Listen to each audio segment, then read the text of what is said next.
제가 사실은 필러를 맞지 마세요라는 유튜브 영상을 많이 봤어요. 어떤 내용으로 설명하고 있는지 들어가 보면 딴 데서 맞지 마세요, 저한테 맞으세요, 이런 내용이야.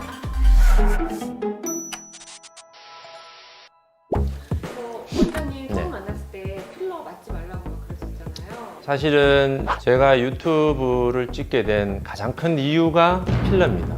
필러하고 보톡스, 지방이식 이런 얘기 하면서 그거를 제발 좀 맞지 않게, 맞더라도 자세히 좀 알고 맞았으면 하는 마음에서 제대로 알려주고 싶은 마음이 제일 크다. 그래서 유튜브를 하려고 마음을 먹었다라고 얘기했었어요.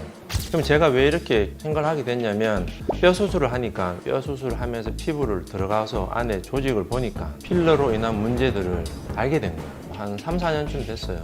필러에 대해서 사실은 눈으로 확인하기가 쉽진 않아요. 피부를 절개하고 들어가서 안에 있는 내용물을 볼 수 있는 거 아니니까 논문에 나온 내용 아니면 회사에서 설명하는 내용, 본인이 그냥 밖에서 보는 피부의 변화 정도만으로 판단을 하거든요. 오늘 방송은 그래서 좀 무거운 주제입니다. 내용이 좀 무겁고 정말 진심을 다해서 제가 얘기를 할 테니까 그거를 정말 좀 깊게 고민도 해보고 필러에 대해서 좀 더 자세하게 알고 문제점도 인식을 하는 계기가 됐으면, 오늘 제가 설명할 내용은 우리나라에서 70% 이상 사용하고 있는 필러 공화국을 만든 대표적인 필러 HA 필러에 대한 설명을 하겠습니다. 먼저 결론을 먼저 설명을 드릴게요. 크게 두 가지를 생각하시면 돼요. 우리가 흔히 6개월이나 1년 지나면 완전히 흡수된다라고 알고 있는 필러는 실제로 100% 흡수되지 않습니다. 절대. 두 번째는 언제든지 마음에 안 들면 녹일 수 있다라고 생각을 해요. 근데 실제로는 우리가 생각하는 것처럼 그렇게 쉽게 녹이기가 어려워요. 필러라는 거는 사용한 지가 한 100년 이상이 됐어요. 실제로는 뭐 바세린도 있었고 파라핀, 실리콘, 아니면 동물성 뭐 콜라겐을 이용한 필러를 쭉 쓰다가 저희가 보통 알고 있는 하이알루로닉 애시드, HA 필러, 이 제품들이 나오면서부터 필러의 전성시대가 된 거예요. 그럼 왜 HA 필러를 많이 사용하냐면 흡수가 되고 해독제가 있다는 특징이 있으니까 일반 사람들이 쉽게 부담이 안 되는 거죠. 내가 잘못 맞으면 어차피 녹을 건데, 그리고 또 안 되면 내가 녹일 수 있으니까, 그러니까 필러에 대해서 쉽게 접근을 하는 거지. 이게 대표적인 HA로 만들어진 필러 중에 대표적인 필러입니다. 이게 필러의 주사기입니다. 그리고 요거는 필러의 바늘이고, 실제로 사용을 어떻게 하냐면 뚜껑을 따서 바늘을 끼운 다음에 이러면 이제 주사기에 꼽힌 필러가 되겠죠. 이걸 이렇게 넣는 겁니다. 피부에다가 이런 식으로. 여기 한 1cc니까 1cc를 다 넣어 볼게요. 이게 필러마다 성질이 조금씩 다른데, 좀 더 이제 모양을 유지하는 필러가 있고 좀 더 흘러내리는 필러가 있고 여러 가지 타입인데, 이거는 약간 모양을 좀 유지하는, 좀 잼에 가까운 그런 성질이 있어요. 좀 끈적끈적한. 관련된 논문은 사실은 아주 많지만 대표적으로 세 가지 논문을 설명을 드릴게요. 첫 번째 논문은 2018년도 성형외과 학회지 PRS 실린 논문이고 일본에서 나온 논문입니다. 귀 등에다가 필러를 주사를 해요. 그래서 4주마다 귀 등에 있는 필러의 변화를 관찰한 거죠.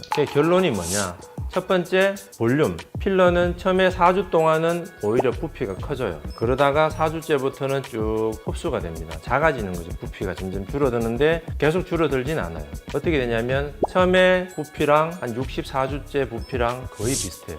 우리가 알고 있는 흡수가 돼서 없어질 거라 생각했는데 그렇지 않은 거지. 면적은 처음에 좀 넓어졌다가 유지된다.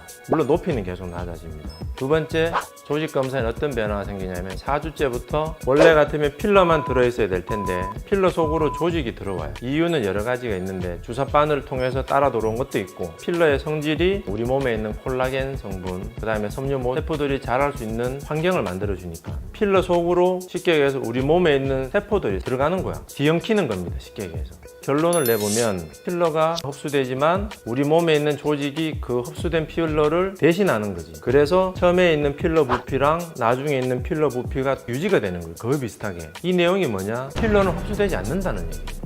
HA 필러가 100% 흡수된다고 알려있고 그렇게 제조업체에서도 광고를 하고 있는데 흡수가 안 되는 거죠. 근데 그 흡수된 것도 우리 몸에 있는 조직이 대신 거기를 메워주니까 부피는 유지가 되는 거죠. 물론 형태는 바뀝니다. 옆으로 퍼지고 낮아지고 녹이는 해독제가 있다고 했지 않습니까? 하이알 레이즈라는 해독제를 이용해서 녹여봤는데 어떠한 경우에서는 녹지 않더라. 자기 조직이 들어와서 그 필러하고 섞여 있으니까 그 필러를 녹이기 어려워지는 거예요. 그래서 한번 맞으면 다시는 맞기 전의 상태로 돌아가지는 않더라. 보통 필러를 맞아 특히 턱끝에 맞은 사람들 중에 수술하러 들어가 봐요. 그러면 이게 개구리 알처럼 약간 볼록해져 있는 턱끝에 필러 덩어리가 그대로 있어요. 녹는 필러라고 본인들도 알고 있는데 녹이는 주사까지 맞아요. 근데 그게 실제로는 잘 안 녹는 거야.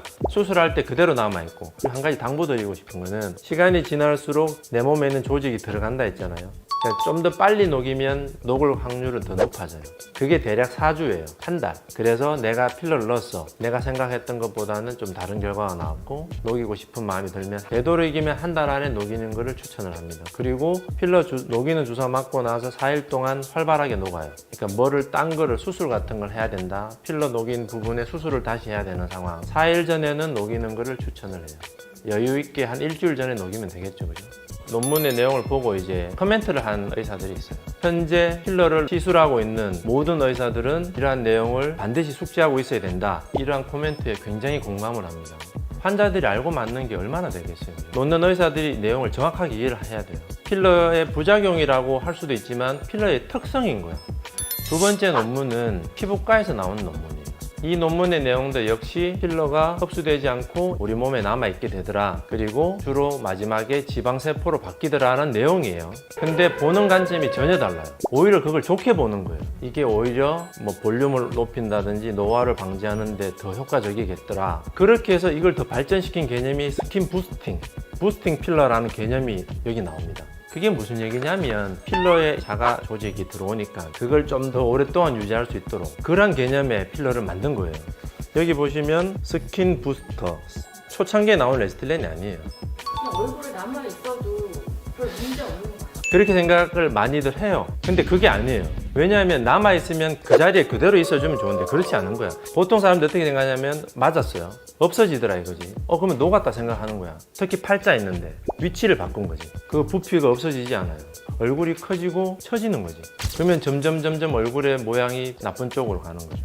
자, 그리고 2018년 중국에서 나온 논문입니다. 케이스 리포트입니다. 이런 경우를 봤다. 이 사람은 윤곽 수술을 하는 의사인데 턱끝 수술을 했는데 필러 때문에 턱끝의 뼈가 패여 있더라.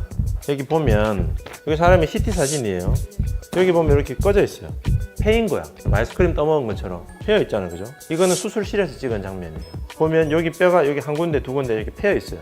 여기서 언급한 세 가지 원인은 첫 번째는 직접적인 압박, 두 번째는 뼈를 흡수시키는 세포가 있고 생성시키는 세포가 있는데 HA 필러가 흡수시키는 세포를 모은다는 거죠. 세 번째는 여기 입술 밑에 있는 근육, 이 근육 때문에 필러가 눌려져서 그 압박에 의해서 뼈가 패이더라. 세 가지를 얘기하고 있는데 제가 판단하기에는 세 번째가 맞아요.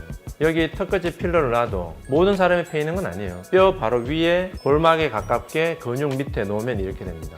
그리고 광대 앞부분에 놓은 사람들은 패이지 않습니다. 팔자 있는 데는 패입니다. 근육이 필러를 눌러줄 수 있는, 그래서 근육 움직임이 심한 부분, 팔자 있는 데나 턱끝 부분에 뼈가 패이는 겁니다. 생각을 한번 해보세요. 뼈가 왜 패이겠어요? 이게 이해가 안 되지 않아요? 아까 보셨지만 필러라는 것 자체가 그냥 약간 젤리 같은, 뼈는 금속이 아니에요. 세포입니다. 비유를 하자면 얼음이라 생각합니다. 얼음. 그 위에 밥그릇을 얹어놔요. 그러면 물론 얼음이 녹는 기전은 딴 거지만 이렇게 홈이 패이잖아요. 그런 개념이에요. 지속적인 압박 때문에 그 부분에 뼈가 패이는 겁니다. 여기 논문에 따르면 이전까지 뼈가 패인 경우가 보고된 게 없다고 되어 있어요. 근데 실제로 수술해보면 한 5년 전부터 저는 이게 계속 봐왔지. CT를 찍어도 뼈가 이렇게 함몰되어 있고 실제로 수술해보면 뼈가 패여 있어요. 실제로 너무 심해서 수술하려고 들어갔다가 수술을 못한 적이 있어요. 멈춘 적이 있어요. 이런 거를 사실은 상담할 때 설명하거나 하면 깜짝 놀래요. 정말 충격을 받아. 그걸 알고 누가 필러를 맞겠어요? 필러가 흡수되지 않는다는 거, 녹이기 힘들다는 것도 받아들이기 힘들고 납득이 안 가는데 그게 내 몸에 뼈를 패이게 한다? 이건 보통 문제가 아니라고 저는 생각을 해요. 광고를 하는 거 1년 간다, 2년 간다, 5년 간다, 좀 오랫동안 모양을 유지시켜 준다라는 내용을 광고를 해요. 1년 가는 필러, 2년 가는 필러, 5년 가는 필러 없습니다. 그냥 평생 가는 겁니다. 이건 정말 맞지 말았으면 하는 부분은 그게 쌓이는 거야. 그럼 또 쳐져요. 또 넣고 또 쳐지고 계속 반복이 되는 거야. 되돌릴 수가 없습니다.